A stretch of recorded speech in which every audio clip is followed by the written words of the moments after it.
What up, world?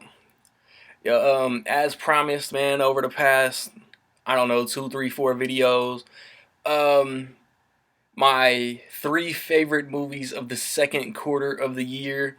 I did this in March for the first quarter to recap my three favorite movies in the first quarter of the year were Kingsman: The Secret Service, American Sniper, and Home, the DreamWorks cartoon. Man, this video is just gonna be real quick, man. It's three movies. The only eligible movies were released in between April and June. So to run down, I don't know, a lot of the eligible candidates. Furious 7 was the only thing that I even saw in an anorexic April for movie releases.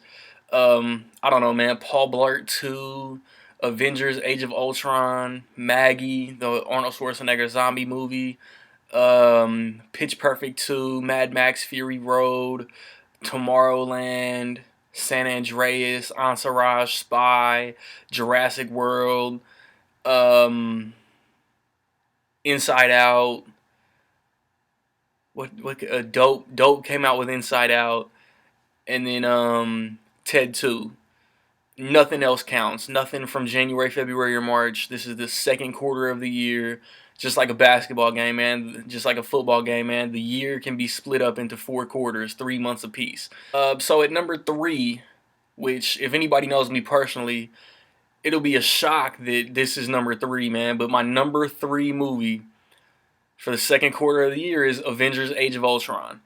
Um, I thought it was gonna be one, and then I saw my number two movie. Then I thought it was gonna be number two. Then I saw my number one movie, and the team is back, man. The Avengers have reassembled, and it jumps right into the action.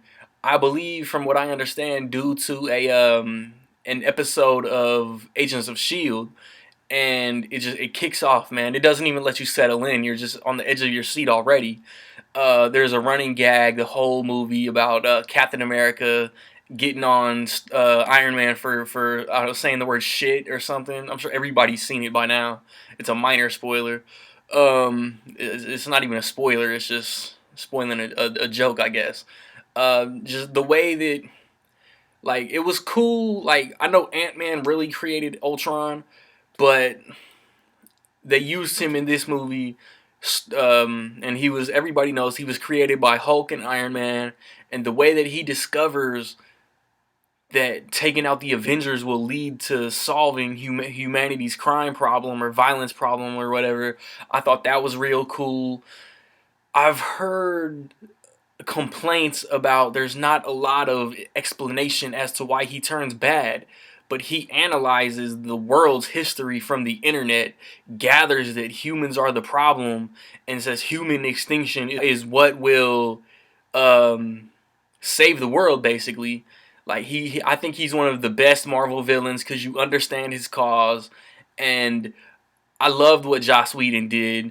I can see exactly why he didn't want to do Infinity War, why he's drained mentally, physically, all of this, man. Because it's so insane. Like, I wonder if Zack Snyder really realizes what he's getting into doing back-to-back Justice League movies, and all the characters that you have to make sure get the appropriate amount of dialogue and screen time and action, and it gives me a headache just thinking about it.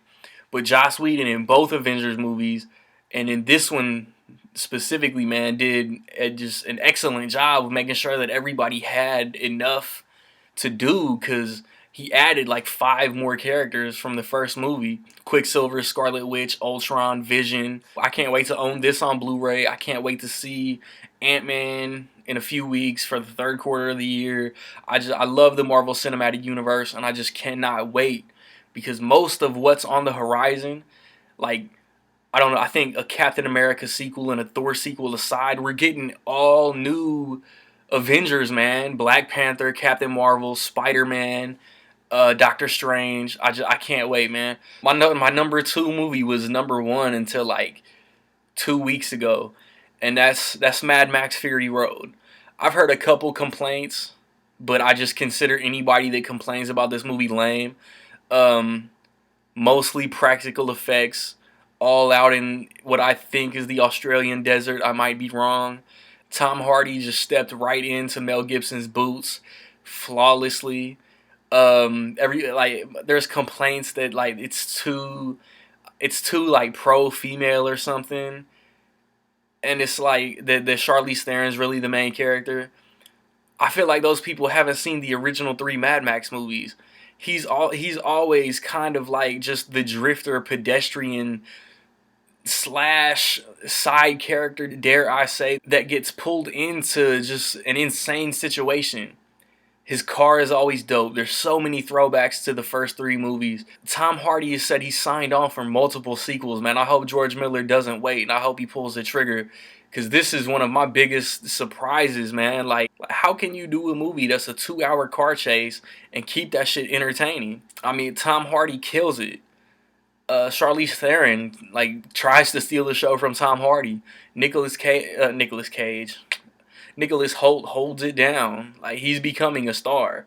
But the real star of this movie is George Miller, man. He just, after 30 years, man, he revived his passion for his baby, for his series. Number one, I'm sure you figured it out by now. I said 2 weeks ago Mad Max got bumped, so it's a June movie.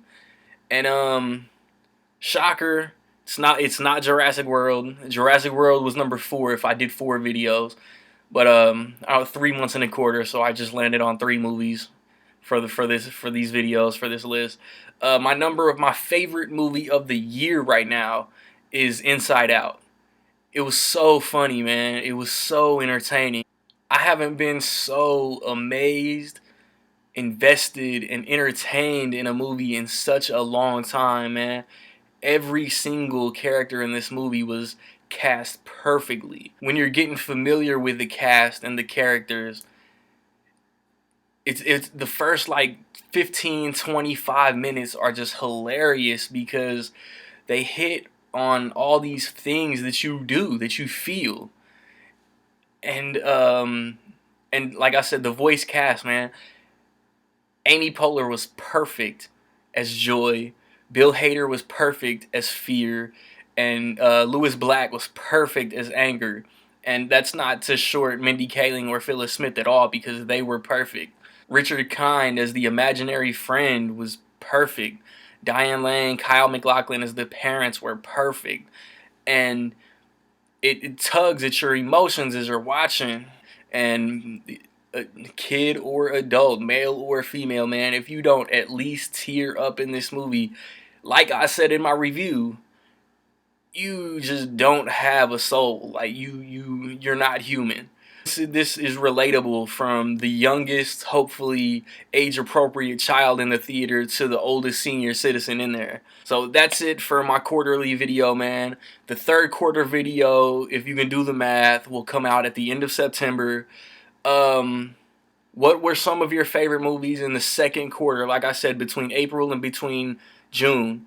And what are you looking forward to July, August, September, man? Me, Terminator comes out next week. Minions is coming out. Ant-Man, Trainwreck, Southpaw, Vacation, Mission Impossible. In August, you got Fantastic Four. You got The Man from U.N.C.L.E., Straight Outta Compton. The Hitman that I'm iffy on. The Transporter reboot comes out in September, that I'm iffy on. And then that's also when you ease into the Oscar season, cause Sicario, Everest, and Black Mass all come out. And I'm looking forward to all those. Like I said, what are y'all looking forward to? Like I said in my TED 2 review, find me on Movie Pilot, man. Moviepilot.com/Randy_Little. Hit me on whatever other site, man. As always, man. Appreciate y'all watching. Peace.